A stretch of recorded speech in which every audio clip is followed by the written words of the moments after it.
we've shown that if people see a threat as urgent and as big as COVID, then we can completely change the way that we act and behave and function as a society almost overnight. Welcome to the Podfolio, Willis Towers Watson's investment podcast series, where we'll give you an update on the latest developments across global markets and talk to expert guests on hot topics that matter to institutional investors and their portfolios.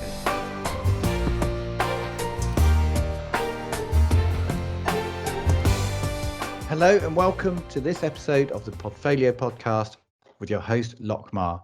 Sustainable investing. Now, that's a theme that's run right through quite a few of our previous episodes, but it's now time to go in depth into what's arguably the hottest of the investment hot topics right now. And not just in a talky sense, but in terms of taking some real action as well. So I'm delighted to welcome to the show Adam Gillett, our Head of Sustainable Investment at Willis Towers Watson. So welcome to the show, Adam. Hi, Loch. Thanks for having me. And also Shahrazad Khan, who is a sustainability specialist with a range of advisory clients. And so welcome to the show as well, Shaz. Hi, lot. Great to be here. So now let's just kind of set the scene a bit. And, looking back on a very eventful 2020, two of the major themes have got to be COVID and climate change. And I think it's interesting to see the interaction between these two. And I've come across a couple of statistics that I found quite intriguing. I just want to run those by you. The first one is that in the first half of this year, global carbon emissions were 9% down on the year before because of the lockdown. And then the second statistic is that if we want to keep climate change under control, we need to try to halve our carbon output by 2030. So even with much of the world coming to a halt, people not traveling, factories shutting, all of that barely made a dent compared to what we need to do over the long term. So am I right to feel kind of a little bit daunted by the size of the task that's facing us?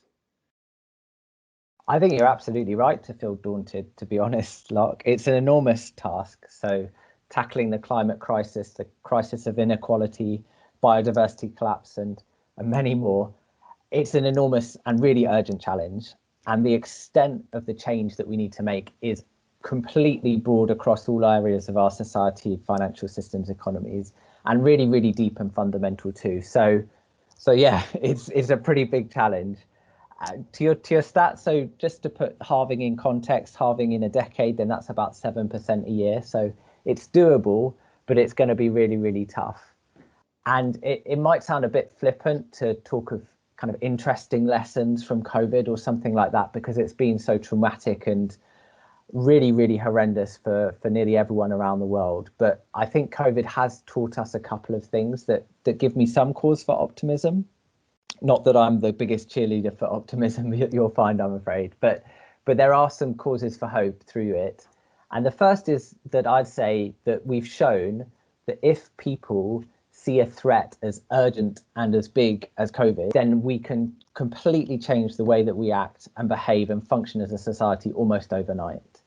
And so if we can recognize things like the climate crisis, biodiversity collapse and inequality as the urgent and enormous threats that they are, then there's hope that we can make these completely fundamental changes to how we organize ourselves. And the second point I'd make with that is that for me, I think 2020 has been a bit of a watershed moment for a lot of people. Watershed in terms of recognizing and realizing the extent of these crises and how important and how urgent they are, and that our systems are actually pretty vulnerable and pretty interconnected. And once you've had that watershed moment, that watershed realization, you can't unlearn it, you can't unremember it. And hopefully once you're down this sustainability path, as Shaz and I have been for a while, like our passion only grows, the urgency with which we act only grows. And so I think that there's hopefully going to be a whole band of people that have recognized the scale of these challenges through 2020 and are now absolutely determined to act on that. Yeah, just to add to that and kind of echo what Adam's been saying, I think there is always need for optimism, we can all clearly empathize with people such as yourself, Locke, who are discouraged. I mean, half the world's population were basically staying put at some point, and that has barely impacted emissions. Unfortunately, the reality is that fossil fuels are just so embedded within our lifestyle choices that even when we are being couch potatoes doing nothing, there is a huge amount of carbon, even in the most sedentary of lifestyles. And so the problem of emissions is not going to be changed in 1 year, 5 years, or even 10 years. You already know the stat that we're expecting a tripling of the economy by 2050. So that means we will need 3 planets. There are going to be 10 billion people in the world, all aspiring to a middle income lifestyle. Probably worse if the Kardashians are anything to aspire to. So we simply know that consuming at this rate is not going to be possible. So as Adam says, unless the reason reduction in emissions reflect structural and permanent changes in our economic systems, in our transport systems, in our energy systems, i.e. the way we live and consume, then emissions won't reduce. Governments know this, and on the positive side, we can be encouraged, if not by the rhetoric, then actually by the policy announcements coming out both here in the UK and abroad. Yeah, and Shaz, when you talk about, being a couch potato while still consuming resources, I think it's very much guilty as charged at this end. So let's talk about the role that we play in the investment world in all of this. Our topic, of course, is sustainable investment. So can you just first of all explain the differences between some of the terms that people use in this area? So, we've got things like ESG, we've got sustainability, and also stewardship. Adam, I mean, are these all talking about slightly different things? They are to an extent, and look, there are an awful lot of terms and even more acronyms in this area. What we'd say and how we'd talk about it is to use sustainable investment, sustainability as the umbrella term, if you like, the overarching concept. And some of the big pillars within that would be things like ESG and stewardship. So environmental, social and governance factors, for some people, is almost synonymous with the subject, but it's a huge part of it. And then similarly, stewardship, so being an active owner, engaging with your underlying assets, engaging at a system level is another huge component of sustainability, of sustainable investment. So there's almost an alphabet soup of acronyms out there, huge number of terms, but I guess for shorthand and for simplicity, we'll stick roughly with sustainability and sustainable investment to talk about the broad church of everything that goes on under this banner. And I mentioned COVID at the beginning of this episode. What kind of lessons has COVID taught us about ESG investing, Shaz? So it has taught us that ESG investing is very much here to stay. We've all been watching the investor flows this year into ESG funds, with the recent stat that's caught many people's attention from Morningstar, that over the first 3 months of this year, there was more invested in ESG funds than in 2018 and 19 combined. So really, investors that were already trying to increase their exposure to companies scoring well on ESG will have been justly rewarded. If nothing else, from a supply-demand perspective, i.e. the momentum effect of all these investors piling into those stocks, but then also, and we as a firm, WTW, believe this, from the actual ESG performance that's led to more resilient risk and return profiles over the period. So investors have done very well for basically these reasons. Another really important thing that ESG investing has kind of taught us this year is about the visibility of companies, particularly for the end investor. So that means pension scheme members for most of our clients. So we'd already been seeing, a lot of grassroots interest from members. They want to know what's in their pension pot, i.e. looking under the hood. And once they find this out, they want to know whether those companies are actually aligned with their values and beliefs. The great news is that the crisis has showcased the role that these good businesses can play, particularly in how they've taken care of their employees, especially the lower and more insecurely employed, as well as those that have taken efforts to contribute to public health outcomes, whether that be supplying supplies to key workers, offering discounts to the NHS, like we saw with Deliveroo, or actually, the senior executives of those companies foregoing bonuses over the period and setting a really good example to the other employees within their company. I'd certainly agree that this year the spotlight has really been on the S of ESG, and maybe that's been the unloved one of the trio up till now. So people have been really comfortable with G, governance, for a long, long time. E, which has almost been synonymous with climate change for people, has been right at the top of the agenda for the last couple of years. But S has certainly come into its own this year. Inclusion and diversity, workers' rights, the whole idea around the health pandemic and how people are responding to that, mental health. Black Lives Matter, huge movement as well. And so I absolutely agree that that's kind of got its moment in the sun. And I really hope that it continues to get the attention that it really deserves going on. And just to be clear with our listeners, because I've been caught out by this, the S in the ESG, the one that's getting more of the limelight now, that stands for the social aspect. Not sustainability or stewardship, which also start with an S. So I often get confused with that. So can I just ask you maybe to give an example of good practice, and then perhaps another example of bad practice in this kind of social context, in a way that affects a company's performance, both in an operational sense and in the market performance as well. Shaz, should we start with you? So if you really want to link S issues to company performance, then we know, for example, employee satisfaction, i.e. how happy you are to be at work, will impact your productivity. So those of us who are lucky enough to still have a job at the moment will definitely have taken note of how our employers have treated us. Even for the largest and most successful global companies, a really key link between social risks and performance is sometimes the sharp and sudden reputational damage that can come about from discovering a part of your supply chain has perhaps not been so well looked after. So focusing then on this year, the really great companies that stand out as setting really good examples to their employees and to the wider company market was an example from Tesco. So they provided all employees with 12 weeks of fully paid leave.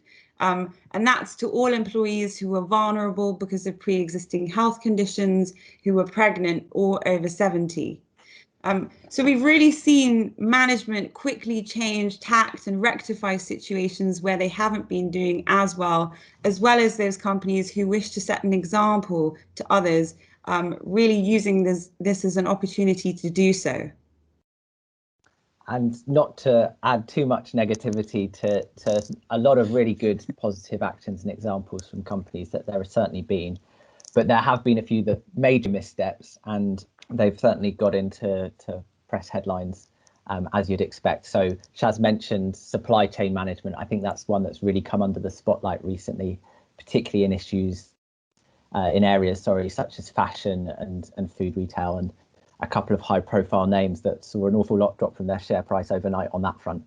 And then I also think that the kind of human rights management, workers' rights, I think is going to become increasingly important, and rightly so. And so there was an example not too long ago about a pretty horrendous example, actually, of violating a culturally important heritage site over in Australia. Won't take too much Googling to give away the name on that one. But I think it just demonstrated, and as the company admitted, just not really understanding the issues and thinking through the issues as well as they might have done. And I think the spotlight on those kind of practices is only going to become sharper. Yeah. And that's going to be a really good thing. And just to add to that, I guess, because often, we sit in a very different part of the world. The company HQ can often be very far removed from the places where the primary commodity is being mined or where the factory workers are sitting. And so even if you know that your direct team, your direct kind of business unit has got nothing to do with the scandal that you're hearing about in another part of the world, employees can often feel, a lot of shame working for that company, which of course leads to poorer productivity and, in the worst cases, turnover. I say worst cases, but I think it's actually quite a heroic act to leave your company on the basis of your values and principles. So that's something that people really need to be aware of in this very global world we live in. What's happening in another part of the world can directly impact employees all around the world. Quite, and thank you both for those examples. So let's kind of dive into the details now of sustainable investment and look at the evidence that's available. First of all, is there data showing that ESG friendly portfolios have done better or worse during the COVID crisis? So I'm going to give a short answer, briefly popping off my consultant's fence and say yes. And then I'll jump back on to say that, look, it's a short horizon. The COVID pandemic sadly isn't over. And so you can't draw too much into it. But there's an awful lot that's been written about how well ESG has done. And I think quite rightly. And you'd expect that. It kind of makes intuitive sense that those companies that are understanding their employees and their supply chains best and mindful of their impact on the environment are set up in that with that kind of sustainability mindset have best navigated this crisis. And so I think it's been, again, a good case study into some of those issues about whether ESG pays off or not. And I think it's helped build the case, which is overwhelmingly strong in my opinion on that. What I'd also do is kind of look out to the future, because really that's what people are interested in. What's the future performance? What's the future risk and opportunities out there? And there's an awful lot of talk about a green recovery, a building back better, a building back greener. And so I think there's an awful lot of opportunities there for sustainability tailwinds, for green tailwinds, and the investors that position themselves intelligently now to take advantage of those trends are going to reap the benefits for years to come. And this next question, I think, Adam, is maybe putting you on the spot a little bit more as well. In the last episode we had on inclusion and diversity, we talked about how a strong I&D culture could add something like 20 basis points a year to the total portfolio return. Is there an equivalent figure that you could possibly kind of give us roughly for ESG friendly investments? I love how you've caveated that for me pretty well in advance. I'll add a few that obviously I don't know. It's super hard. Not just sitting on the fence. This is like super sitting on the fence, right? Absolutely. So I would say that there's a few things that you could look to, but it's going to be material. It's going to be meaningful. I would personally put it a bit higher than that I&D figure, that culture figure. Some of my more intelligent colleagues than me from our Thinking Ahead Institute did a fantastic piece of work on long horizon investing and the long horizon premium a couple of years ago that pointed to between 50 basis points and 1.5% available there, depending on your setup and your governance. And long horizon investing is kind of a huge part of sustainability, and for some people it might be synonymous. So that gives a good order of magnitude. There are some studies out there about stewardship. There are some studies about ESG company performance, relative performance. But I'd maybe also go back to that future point, thinking where are the most risks and opportunities out there in the future, in the coming 5 years, 10 years. And for me, so many are sustainability related. How are good active managers going to find an edge and find something they can exploit to deliver alpha? For me, sustainability, understanding ESG, stewarding assets has got to be a huge part of that. And similarly for asset owners, positioning their portfolios, what are the big risks and opportunities to kind of thematically and systematically take advantage of? For me, they're sustainability orientated. So I've danced around it, but I have given you some numbers. I would take that, no, actually. I mean, it's interesting, Adam, because you mentioned at the beginning of this, being maybe pessimistic about some things. This seems like a very optimistic view of kind of sustainability investments. Actually, I was thinking as you were answering whether it takes a pessimist or an optimist to do what you do, to be full-time working with in this particular area? We haven't got time to go into that. I'm just kind of throwing that out there. No politician ever got elected off the back of a campaign of negativity. That is very true. That is very true, Shaz. But I mean, anyway, I mean, what we're saying is the financial impact is very much material in the context of that total portfolio return. So let's talk about how to do this in practice. So in terms of how you build ESG into the way that you pick your stocks to invest in, people have been talking about, you know, excluding the naughty stuff, say, for some years. So things like, you know, tobacco and weapons and what have you. What do you think about that sort of approach? Yeah, so exclusions have been common for a very long time now. Interestingly, they actually begun in the US many decades ago. So lots of faith-based institutions, i.e. churches, had accumulated a lot of money and wanted to invest it in such a way so as to avoid the so-called sin sectors, so adult entertainment, alcohol, gambling. Exclusions have definitely evolved since then as they've come across to Europe and just globally, as data around company activities and how companies generate their revenue has really improved. So we've seen lots of exclusions about some of the stuff we've mentioned already. So the climate focused ones on coal, fossil fuels, and then social concerns like gambling, labor rights violations, etc. There are also the more kind of snazzy exclusions that people talk about less, but are still considered important by some investors. So things like animal testing or fur or even genetic engineering. So however you want to call it, kind of exclusions, divestment, negative screening, they're all really variations used to describe removal of certain companies or sectors from your portfolio. And we, WTW, definitely believe that such approaches are a really valid part of the investor toolkit and should be used where relevant, necessary, or helpful.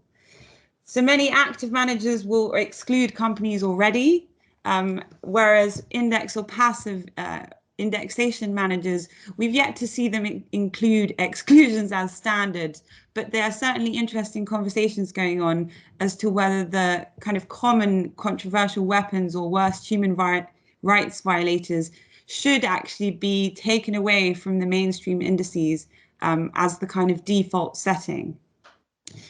We actually believe that it can make sense in particular to combine exclusions with strong stewardship priorities. So particularly where your exclusions can have greatest impact is where removing the very worst companies from your portfolio that usually contribute disproportionately to negative outcomes away from your opportunity set. So for example, we all know that 100 companies that produce 2/3 of the world's global emissions. So in that sense, if you want to just exclude a very small handful of the thermal coal companies from your portfolio, that can have a really great tailwind for your emissions profile. Specifically, I guess for the DC space, we have seen a lot of interest in exclusionary funds that kind of map to a stronger expression of member values. Introducing exclusions for social or values-based reasons is quite different to the kind of financial case that a lot of people talk about.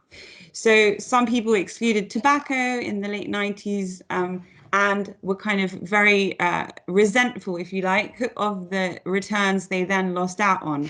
Whereas investors who would have recently excluded fossil fuels, in particular oil, from their portfolios will have done really well over the past year.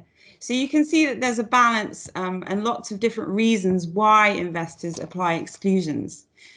So going back quickly to the DC case, you have to recognize that what matters to an individual differs quite dramatically, and trustees can't really provide a solution that caters to all member needs.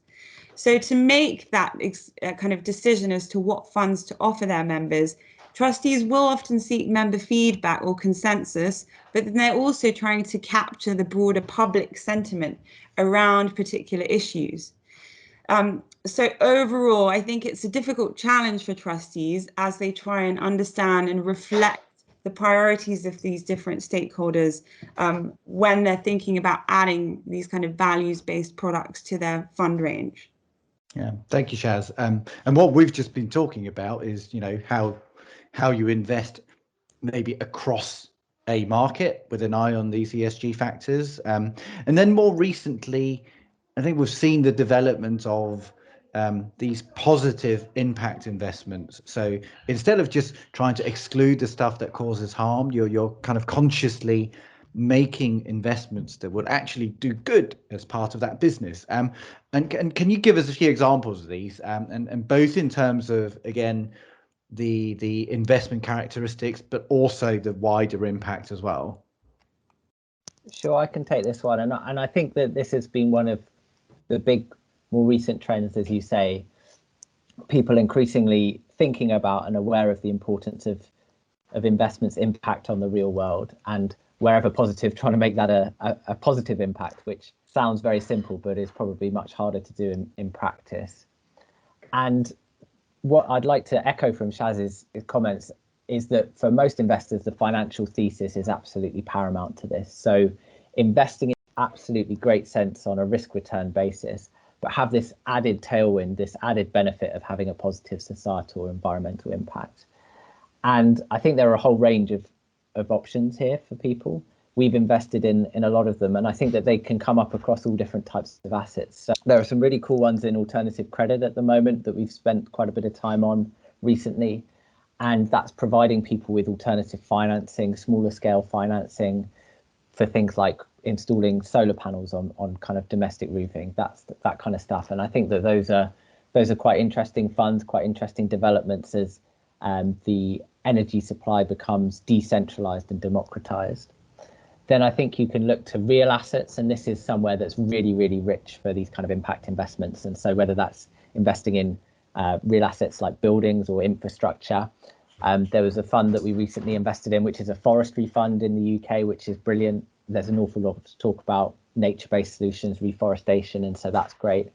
And then another fund which kind of takes a look across the whole spectrum of solutions that you need to electrify our grid and to provide electric charging infrastructure for cars and so forth. And I think that just plays into the fact that there are so many different opportunities because the scale of our change is going to be enormous, and picking out the ones that can make most financial sense, give the best risk-adjusted returns to investors.